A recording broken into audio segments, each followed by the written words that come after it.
Umpire নেই, কিন্তু field umpire, on field umpire সে জানে না থার্ড আম্পায়ার নেই। এই জিনিসগুলো মেনে নেওয়াটা যায় না। সো আপনি যদি স্ট্যান্ডার্ড ডেভেলপ করতে চান, এই দিকগুলো আপনার ডেভেলপ করতে হবে। এবং তারপর আর একটা তার পরের ডিসিশনটাই আমাদের এগেনস্টে গিয়েছে, ইনসাইড এজ লেগ বিফোর দিয়ে দিয়েছে। সো এই জিনিসগুলো আমরা চাই যে, দেখেন আম্পায়ারিং নিয়ে অনেক কথা থাকে, অনেক কিছু থাকে, সবসময় শোনা যায় যে যারা পাওয়ারফুল টিম এরা আম্পায়ারদেরকে ইউজ করে।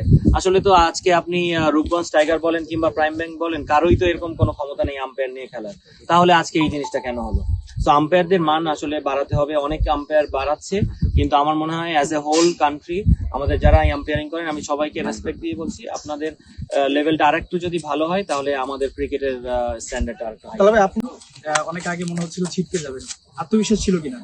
না দেখেন, যেরকম উইকেট ছিল আর আমাদের যে ব্যাটিং অ্যাবিলিটি ছিল, অবশ্যই আত্মবিশ্বাস তো ছিলই, আশা ছিল যে হ্যাঁ আমরা পসিবল এখান থেকে যদি আমরা উইকেট আর থ্রো না করি।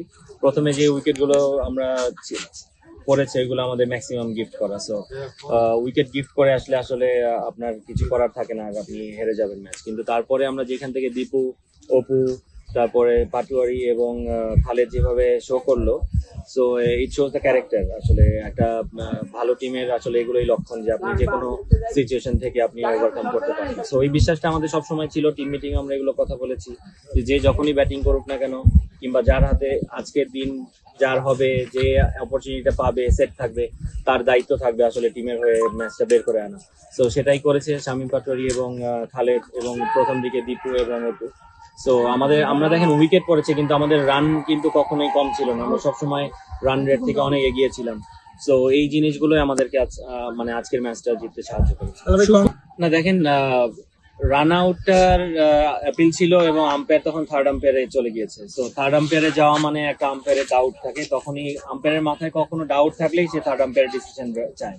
তারপরে সে জানতে পেরেছে যে আসলে থার্ড আম্পায়ার নেই, তখন সে তার ডিসিশনটা দিয়ে দিয়েছে ব্যাটসম্যানের ডিসফেভারে। আপনি আপনার মাথায় যদি কোনো ডাউট থাকে, doubt goes to the batsman, right? So আপনি যখন কোনো ডাউট থাকবে, আপনি অবশ্যই ওই জিনিসটা, যেহেতু থার্ড আম্পায়ার নেই আপনি জানতে পেরেছেন, তখন আপনি এরকম ক্লোজ কল যদি হয়েও থাকে রান আউট, আপনি এরকম ক্লোজ কল খালি চোখে কখনোই আপনি দিতে পারেন না। সো অনেক ডিস্টেন্স থাকতো, তাহলে সে থার্ড আম্পায়ারেই যেত না। তো আমার কথাটা ওটাই ছিল যে আপনারা কি আমাকে মানে ইনাফ এভিডেন্স দিতে পারবেন কিনা যে এটা 100% আউট। যদি আউট না হয়ে থাকে, তাহলে হয়ে থাকলে আপনার আম্পায়ার কেন থার্ড আম্পায়ারে গেল? আর যদি থার্ড আম্পায়ার না থাকে, তাহলে তার ডাউট যেহেতু ছিল, তাহলে তার তো এখানে নট আউট দেওয়া উচিত ছিল, সিদ্ধান্তটা আমাদের ফেভারে আসা উচিত ছিল।